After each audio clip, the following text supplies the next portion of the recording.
Hello Duck Creek, I'm Heidi and this is the Duck Creek News. Thank you so much for watching. Today we look at the conversation shaping our community that we call Duck Creek. Right now residents and local leaders are looking to see if Duck Creek should incorporate and become a small town. To move forward, a feasible study must be done. In order for this to happen, we need 250 signatures from property owners of Duck Creek Village. Supporters of the incorporation say it should give Duck Creek more control over growth, long-term planning, and access to funding for essential infrastructure. Critics, however, worry that we do not have enough full-time residents to support the full-time government. It's a debate that touches every member of our small mountain community. Before we look at how locals are stepping up to guide that future, let's take a moment to see how the weather is. Amber, how's it looking out there? Thank you, Heidi. Here's what your Duck Creek weekend forecast is looking like. We're in for a calm and cool few days on the mountain. Friday and Saturday both bring a mix of clouds and a little sunshine with the highs in the low 40s. And then Sunday turns into mostly cloudy with a small chance of a stray afternoon shower, but no snow is expected at this time. It's the perfect weekend to take in some fresh mountain air, stop by Ground and Toasted for a warm drink, and get some fresh baked goods. Now looking ahead into next week, we'll be warming up a little bit up by Monday and Tuesday with sunshine close to high 50. Midweek cools back down to the low 40s and overnight lows dip into the teens. There is some chance of some snow later on that week. Now let's head over to Chopper 1 and see what the village is looking like, and then back over to Heidi.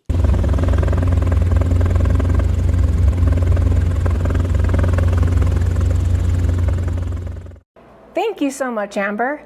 Now let's shift to the people working directly to keep Duck Creek strong during this time of growth. The Duck Creek Legacy Project continues to gain momentum. This is a grassroots effort that focuses on volunteer-led trail maintenance, community outreach, and long-term sustainability. Their work is helping bridge local voices with larger planning decisions, especially as development picks up and our infrastructure faces increasing pressure. For more on who they are and who is supporting this project, we turn to Patrick, who's with the Legacy team today. Thanks, Heidi. I'm here with Randy Varner. And Randy, I just have a couple of questions I wanted to ask you. And the first one being, what inspired you to start the Duck Creek Village Legacy Project? Well, good to see you today. Thanks for having me. The inspiration actually came just by being a 23-year cabin owner and coming down here to the village and enjoying myself with eating at the restaurants and buying t-shirts and just the things that Duck Creek offers.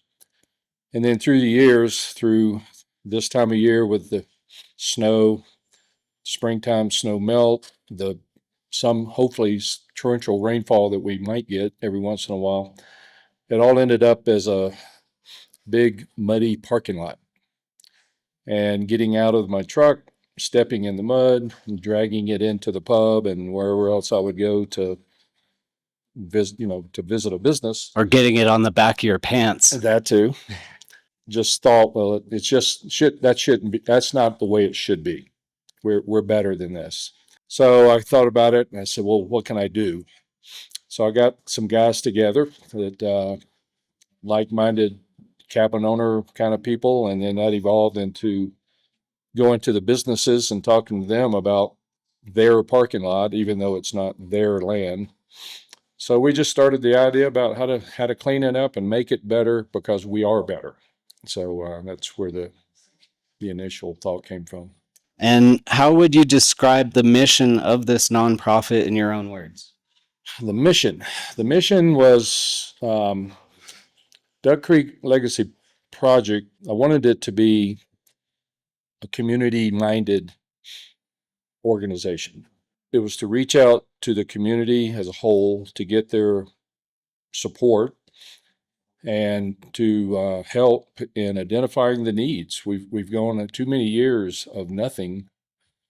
I say nothing. We got new water systems, we got new sewer systems, which are great. So that was a big boost into getting the proper infrastructure that the village needs. We were working more on the aesthetics to make it nicer looking, safer. So that was the whole mission, I think, in a sense, just make it better. We are better as a community, so let's catch up with ourselves. Okay. And what improvements or projects are you most proud of? I would And say, what is the first one that you chose? well, the first one, we'll start there, was actually just grooming the trail and shaping it and looking at just filling the potholes and the ruts and that type of thing. So that was because we were trail oriented. Our basic purpose is trails. So with the trail system running right through the village, I said, oh, what a great place to start is on Trail 1 in the village. And then it just evolved to all the other things that we eventually moved into. The favorite one has to be because it was the most challenging and very enlightening to see that the support of the business people that did get involved, and that's building this parking lot. We expanded the parking lot by 42 extra parking spaces, which was much needed. We leveled it off, we graded it, we sloped it, so it's all the water's running to the drains now, not just puddling up. And then with that, just random thinking, we said, well, why don't we support the wall while we're here? We had the businesses step up financially and help labor wise and material wise and everything for the first three businesses that really jumped in and went overboard was Ground and Toasted, Brandon Harris and his area, and then Rod and Pam over at Loose Wheels. So they were all in. You moved right into my next question. That was who is your biggest contributors and who's helped you the most throughout your needs? Well, everybody helped, but the people that were directly benefiting from it were the Ground and Toasted, Loose Wheels, and Brandon, and they stepped in, with both feet, and helped in every way possible because that's how we got it done. Logan Childs stepped up, great guy, great company, great talent. Built a wall, and so we just had a mission and a purpose to do something, and we just put our heads together and figure out how to do it and got it done. That's an excellent. I can't believe how much stuff you guys have already done. I've seen all the improvements.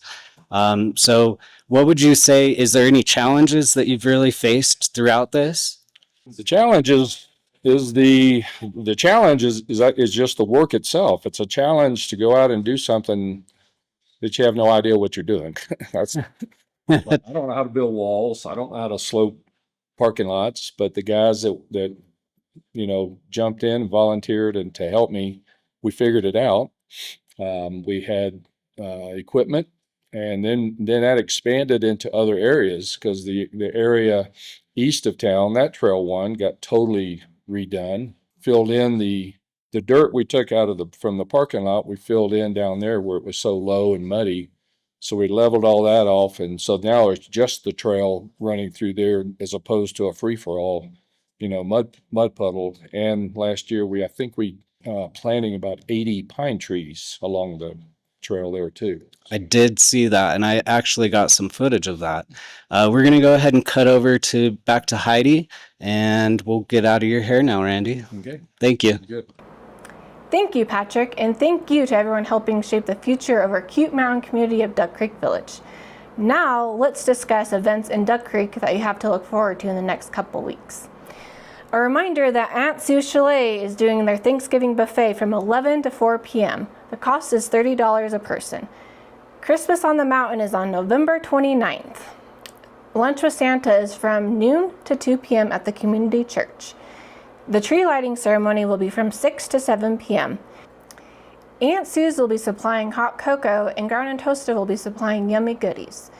DC Pub is also hosting their Ugly Sweater or PJ contest from 7 to 8 p.m. Small Business Saturday is also on November 29th, so what better way to support our businesses here in Duck Creek than to go to the Christmas on the Mountain event? Speaking of being a business owner in Duck Creek, listen up, because the Duck Creek Chamber will be hosting their holiday mingle December 10th at Hot Mama's Pizza at 4 p.m. This is a great way to meet all the other business owners in Duck Creek and to learn more about the Duck Creek Chamber. Lastly, I'm sure that some of you are itching to go skiing or snowboarding. Well, we finally received snow this season, so Bryan Head will be opening up their resort this weekend. That's going to do it for us this segment. Thank you so much for watching Duck Creek News. I'm Heidi. Have a great weekend.